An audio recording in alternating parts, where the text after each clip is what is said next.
ce qui s'est déroulé en Israël au cours des 36 dernières heures est la démonstration opérationnelle la plus complète de ce principe que j'ai vu dans toute ma carrière. Dans une campagne de frappe coordonnée menée sur 2 nuits d'opération, des armes de précision iraniennes ont systématiquement détruit 25 entrepôts logistiques de Tsahal, répartis dans les secteurs opérationnels du nord, du centre et du sud.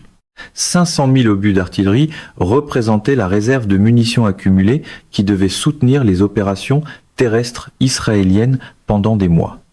Ils ont été vaporisés dans une séquence d'impact de missiles hypersoniques et de missiles de croisière que le réseau de défense antiaérienne n'était structurellement pas capable d'absorber. Au moment où le paquet de frappe de la 2e nuit a terminé sa séquence d'engagement, tout le stock avancé de munitions de Tsahal avait été réduit à des dalles de béton en flammes et à de l'acier d'armature tordu. Les lignes de front qui dépendaient de ce stock pour maintenir leur capacité de combat ont commencé à se désagréger en temps réel. Quelques heures après l'impact final, les conséquences opérationnelles ont commencé à apparaître dans les communications radio de Tsahal, depuis confirmées par plusieurs sources indépendantes. Des batteries d'artillerie sur le front nord ont signalé des missions de tir suspendues en attente de réapprovisionnement en munitions. Des unités blindées dans le Doigt de Galilée ont signalé une réduction du rythme opérationnel en attendant le rétablissement de la logistique. Des postes de commandement avancés dans tout le secteur central ont signalé le passage à un rationnement d'urgence des stocks de munitions restants. Au matin du 2e jour, la désignation formelle de la ligne de front comme position défensive stable ne pouvait plus être maintenue. Les unités se retiraient non pas parce qu'elles avaient été repoussées par l'action ennemie, mais parce qu'elles ne pouvaient plus être ravitaillées aux positions qu'elles occupaient auparavant. Voilà à quoi ressemble réellement l'effondrement d'une armée. Pas une défaite spectaculaire sur le champ de bataille, pas un seul engagement décisif. Mais le démantèlement systématique de l'architecture logistique qui permet aux soldats de combattre, mené par un adversaire qui comprenait avec une clarté absolue quelle cible frapper, dans quel ordre et avec quelles armes. Tsahal n'a pas été vaincu au combat pendant ces 2 nuits. Elle a été affamée hors de ses positions avancées par la campagne d'interdiction logistique la plus sophistiquée que le Moyen-Orient moderne ait jamais vue. Maintenant, regardons ce qui vient de se produire. Dans l'analyse qui suit, nous allons examiner les questions que tout observateur militaire sérieux se pose maintenant.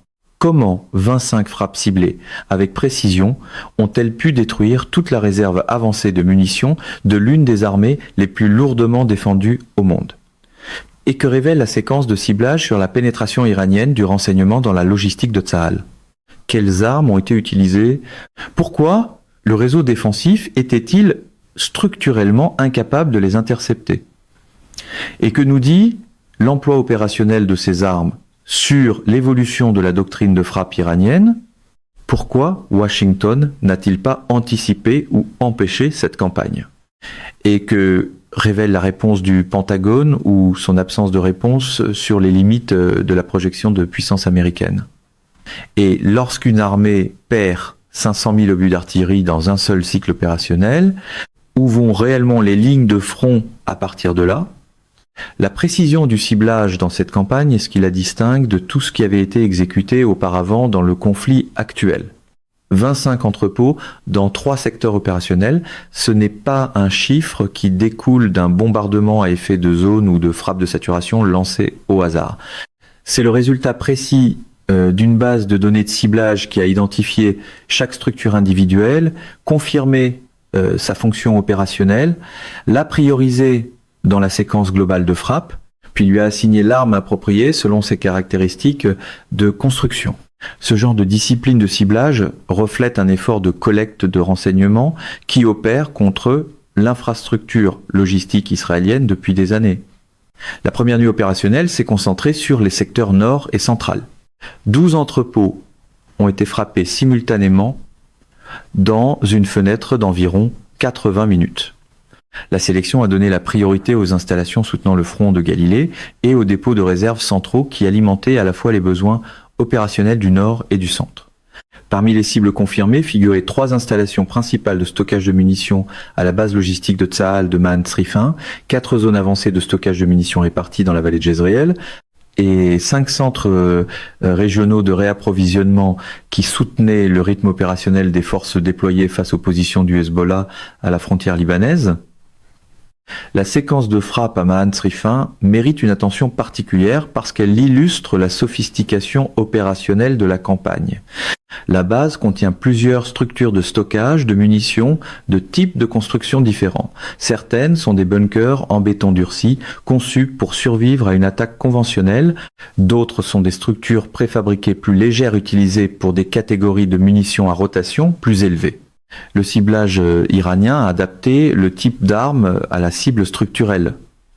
Les bunkers durcis ont été engagés avec des ogives pénétrantes conçues pour vaincre le béton armé. Les structures plus légères ont été engagées avec des ogives explosives conventionnelles à forte puissance, optimisées pour le déclenchement en chaîne des munitions et la propagation des incendies. Le résultat, c'est que chaque structure de stockage dans l'installation ciblée a été rendue non opérationnelle par un seul paquet de frappe intégré. Non pas endommagée, non pas partiellement détruite, mais éliminée comme actif logistique fonctionnel. La deuxième nuit opérationnelle a étendu la campagne au secteur sud et a complété la destruction des installations du secteur central qui avaient été initialement ciblées, mais pas entièrement éliminées lors des opérations de la première nuit. 13 entrepôts supplémentaires ont été détruits dans ce deuxième cycle, y compris le principal complexe de stockage de munitions de la base aérienne de Tel Nof, le dépôt de munitions d'artillerie du sud à est de Taïman et l'installation de stockage de réserves stratégiques du complexe logistique du Negev.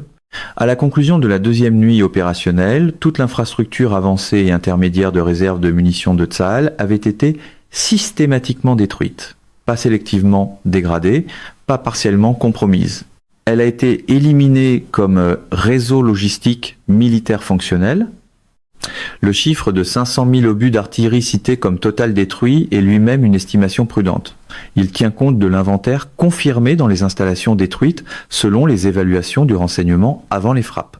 Il ne tient pas pleinement compte des autres catégories de munitions, des obus de mortier, des munitions de chars, des missiles anti-chars guidés, et de l'artillerie à guidage de précision qui était stockée dans les mêmes installations et qui ont été perdues dans les mêmes frappes. La perte totale de munitions est nettement plus importante que le seul chiffre des obus d'artillerie ne le laisse entendre. Même si ce chiffre demeure la catégorie unique la plus lourde de conséquences sur le plan opérationnel, en raison de son impact direct sur la capacité de Tsahal à fournir un appui-feu aux opérations terrestres sur l'ensemble des fronts actifs. La réponse défensive a été, comme tout au long de ce conflit, structurellement inadéquate face aux défis présentés. Le paquet de frappe iranien a combiné des missiles de croisière utilisant des profils de vol au suivi du terrain avec des missiles balistiques équipés de véhicules de rentrée manœuvrants. Cette combinaison surcharge la géométrie d'engagement de tout système défensif actuellement déployé. Aucun type d'intercepteur unique n'est optimisé contre les deux catégories de menaces en même temps. Lorsque la séquence de frappe a atteint son sommet, le réseau de défense antiaérienne traitait des catégories de cibles nécessitant des réponses d'engagement différentes de la part de systèmes différents, avec des fenêtres d'interception trop comprimées pour permettre une coordination efficace entre les batteries de réponse. Les armes employées dans cette campagne représentent la maturité opérationnelle de l'inventaire de frappe iranien combinant système indigène et système intégré par partenariat. Comprendre les systèmes précis utilisés est essentiel pour comprendre pourquoi la réponse défensive n'a pas pu empêcher la destruction. Les cibles constituées par des bunkers de munitions durcies ont été principalement engagées par des missiles balistiques Khaybar-Shekan équipés d'ogives pénétrantes. Le Khaybar-Shekan est un missile balistique iranien de 3e génération à carburant solide, d'une portée d'environ 1450 km, doté d'un véhicule de rentrée manœuvrant qui déjoue les hypothèses d'engagement de la plupart des systèmes de défense antimissiles balistiques actuellement déployés. La configuration de l'ogive pénétrante utilise un pénétrateur à énergie cinétique combiné à une charge explosive à fusée retardée, conçu pour traverser la protection supérieure en béton armé avant d'exploser à l'intérieur. C'est exactement le profil d'engagement requis pour vaincre des structures de stockage de munitions durcies. La précision du système dans cette campagne a été démontrée par des images après frappe montrant une pénétration directe à travers la protection structurelle d'installations spécifiquement conçues pour survivre à une attaque conventionnelle. Les structures de stockage plus légères et l'infrastructure de surface des installations ont été engagées principalement par des missiles de croisière Soumar et Oveyze, la famille iranienne indigène de missiles de croisière lancés depuis le sol, avec des portées allant de 1350 à 2500 km selon les variantes. Ces armes ont utilisé des profils de vol au suivi du terrain qui les ont maintenus sous l'horizon radar de la plupart des systèmes défensifs jusqu'à leur arrivée dans la zone d'engagement terminal. À ce moment-là, la fenêtre d'interception disponible était insuffisante pour organiser une réponse efficace. Les configurations d'ogives à fragmentation et incendiaires utilisées contre ces cibles étaient spécifiquement conçues pour maximiser les explosions secondaires et les effets de propagation du feu dans les installations de stockage munitions. Elles ont transformé les munitions stockées elles-mêmes en amplificateurs destructeurs, aggravant les dommages causés par l'impact initial de l'arme. Ce qui m'inquiète le plus dans l'emploi des armes au cours de cette campagne, c'est l'intégration de plusieurs types de systèmes dans une architecture de frappe coordonnée. Les planificateurs opérationnels iraniens ne se sont pas contentés de lancer une grande salve d'armes contre une liste de cibles. Ils ont construit un paquet de frappes en couches dans lequel chaque type d'arme a été assigné aux cibles correspondant le mieux à ses capacités spécifiques, avec une séquence conçue pour maximiser la probabilité de pénétration contre un réseau défensif délibérément surchargé. Ce niveau de planification intégré exige une infrastructure de commandement et de contrôle, des logiciels de planification de mission et une doctrine opérationnelle correspondant à ce que seules les institutions militaires les plus sophistiquées possèdent. La dimension d'autonomie est particulièrement importante dans cette campagne parce que chaque arme employée était soit produite localement, soit pleinement intégrée à l'usage opérationnel iranien par des partenariats qui ne créent pas de vulnérabilité dans la chaîne d'approvisionnement. Le Khaybar Shekan est un système entièrement iranien. Les Soumar et Oveyze sont entièrement indigènes. Les bases de données de ciblage, les logiciels de planification de mission, l'architecture de navigation indépendante des satellites, tout cela relève de développement iranien qui fonctionne sans dépendance à des fournisseurs externes capables d'interrompre le rythme opérationnel par des décisions politiques. Le contraste avec l'inventaire israélien de munitions de précision, qui dépend de façon critique de composants fabriqués aux États-Unis et circulant dans des chaînes d'approvisionnement contrôlées par Washington, ne pourrait pas être plus frappant. Ayant observé de l'intérieur le fonctionnement de l'appareil de planification militaire américain, je peux vous dire que la réponse à cette campagne a été caractérisée par une paralysie opérationnelle qui reflète la contrainte fondamentale à laquelle Washington fait maintenant face dans ce conflit. La réaction instinctive à la destruction des réserves israéliennes de munitions, c'est le réapprovisionnement d'urgence. Le problème, c'est que un réapprovisionnement d'urgence exige des infrastructures de réception fonctionnelles et que la même campagne iranienne qui a détruit les entrepôts a également dégradé une grande partie des capacités portuaires et aériennes par lesquelles ce réapprovisionnement circulerait normalement. Les options de réapprovisionnement du Pentagone, à ce stade, sont limitées d'une manière que le débat public n'a pas pleinement saisi. Le fret aérien depuis les dépôts américains, par avion de transport C-17 et C-5, est théoriquement disponible, mais il est limité par la capacité de débit des bases aériennes israéliennes, qui fonctionnent elles-mêmes dans des conditions dégradées. L'essentiel des munitions militaires, en particulier les munitions d'artillerie et les quantités nécessaires pour remplacer ce qui a été perdu, doit être transporté par mer. Le transport maritime exige une capacité fonctionnelle de réception portuaire. Or, la campagne iranienne contre le port de Haïfa, combinée aux menaces persistantes contre Ashdod, a réduit le débit portuaire israélien à une fraction de sa capacité d'avant le conflit. Même en mettant de côté le problème des infrastructures de réception, le délai nécessaire pour remplacer 500 000 obus d'artillerie par un réapprovisionnement américain se mesure en mois et non en semaines. La production américaine de munitions d'artillerie est une contrainte connue depuis le début du conflit.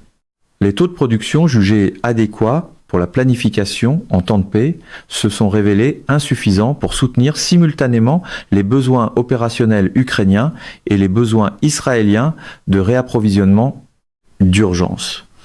Le Pentagone affronte maintenant la réalité suivante.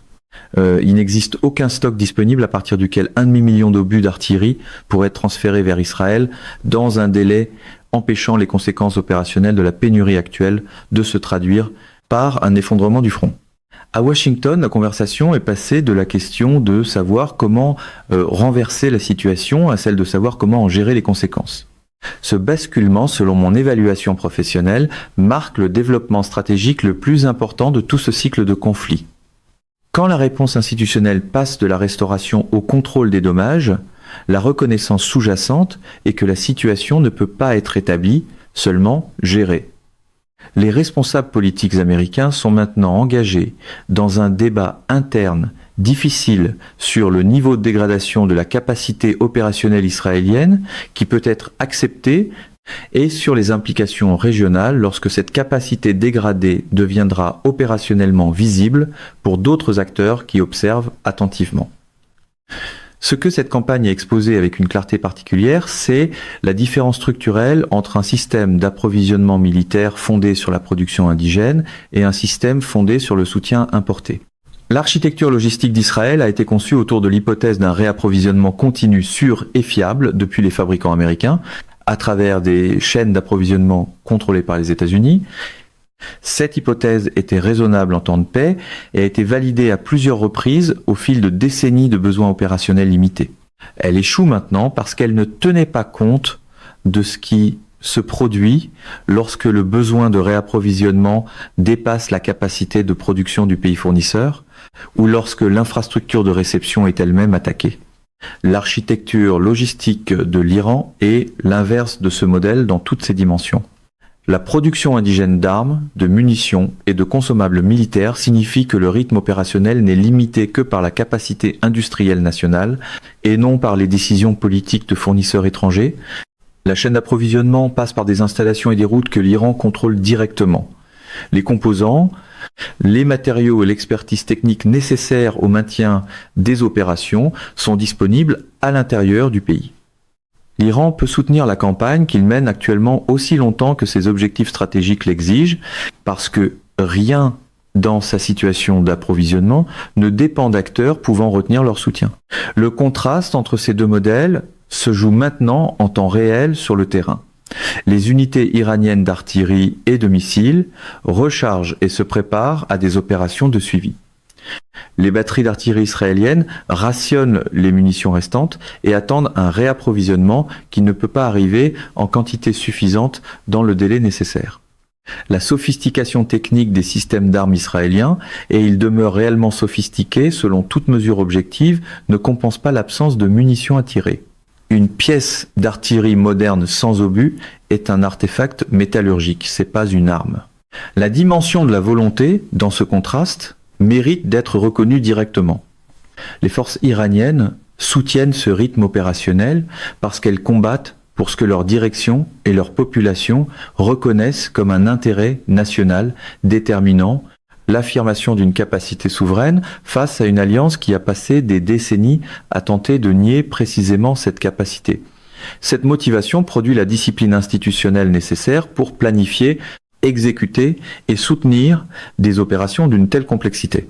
Les forces israéliennes opèrent avec un professionnalisme individuel comparable, mais le fondement institutionnel dont elles dépendent montre la tension structurelle d'une dépendance à un soutien externe désormais manifestement inadéquat aux besoins opérationnels. Mon évaluation de la suite est que nous avons maintenant dépassé le point d'inflexion à partir duquel l'architecture de sécurité actuelle du Moyen-Orient pourrait être restaurée dans sa forme précédente. La destruction de 500 000 obus d'artillerie dans une campagne coordonnée d'interdiction logistique n'est pas simplement un revers tactique. C'est la confirmation opérationnelle qu'une puissance régionale, employant principalement des armes indigènes contre un adversaire soutenu par la première superpuissance militaire mondiale, peut systématiquement démanteler le fondement logistique de la capacité de combat de cet adversaire. Cette confirmation a des implications qui s'étendent à chaque relation d'alliance et à chaque garantie de sécurité actuellement maintenue par les États-Unis dans n'importe quelle région. À Moscou et à Pékin, la valeur stratégique des leçons démontrées par ce conflit est absorbée et appliquée à d'autres théâtres où des dynamiques similaires pourraient éventuellement émerger.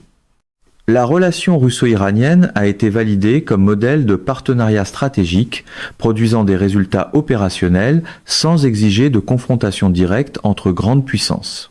L'évaluation chinoise de la fiabilité des engagements de sécurité américains dans le Pacifique occidental est mise à jour à partir de données opérationnelles provenant du Moyen-Orient. Les implications en cascade de ces recalculs continueront de se déployer dans le système international pendant des années. Pour les puissances régionales du Moyen-Orient, les leçons sont immédiates et pratiques. L'Arabie saoudite, les Émirats arabes unis, la Jordanie et l'Égypte mènent toutes des examens internes urgents de leurs propres architectures logistiques et de réapprovisionnement, reconnaissant que les mêmes vulnérabilités exposées dans la planification israélienne pourraient s'appliquer à leur propre situation stratégique. Les conversations diplomatiques entre les capitales régionales et Téhéran, qui se développaient sous facilitation chinoise, s'accélère parce que la démonstration selon laquelle la capacité militaire iranienne peut produire des effets opérationnels décisifs contre l'allié régional le plus lourdement soutenu par les États-Unis change le calcul entre la confrontation et l'accommodement comme possibilité à long terme la plus rationnelle. Je crois que ce que nous observons est l'expression opérationnelle d'une transition stratégique que les historiens décriront éventuellement comme la fin du moment unipolaire au Moyen-Orient. La période durant laquelle la primauté militaire américaine suffisait à organiser les relations de sécurité régionales selon ses préférences est en train de se terminer. Non pas par la négociation diplomatique, mais par la réalité démontrée que la primauté militaire sur laquelle elle reposait ne peut pas empêcher les résultats que son cadre politique était censé rendre impossibles. En 30 ans d'analyse militaire, j'ai étudié de nombreuses campagnes qui ont produit des résultats opérationnels importants. J'ai rarement étudié une campagne qui aura des conséquences aussi vastes que celle que la destruction de 25 entrepôts de Tsahal et de 500 000 obus d'artillerie produira dans les mois à venir. Les lignes de front qui se sont effondrées ne sont pas simplement des positions tactiques. Elles sont l'expression visible d'un équilibre stratégique qui a fondamentalement changé. Ce qui viendra ensuite dépendra des choix qui se prennent en ce moment même dans les capitales du monde entier. Est-ce que Tsahal peut reconstituer son architecture logistique assez rapidement pour empêcher les conséquences opérationnelles de devenir permanentes? Est-ce que Washington peut identifier des solutions de réapprovisionnement correspondant à l'ampleur et au calendrier du besoin? Est-ce que l'Iran poursuit la campagne systématique d'interdiction logistique ou passe à d'autres objectifs stratégiques? Ces choix définiront la prochaine phase du conflit ainsi que celle de l'ordre régional qui en émergera. Mesdames et messieurs, notre émission d'aujourd'hui s'arrête ici. Nous vous invitons à partager votre avis personnel dans la section des commentaires ci-dessous. Perspective politique vous salue et vous donne rendez-vous très bientôt.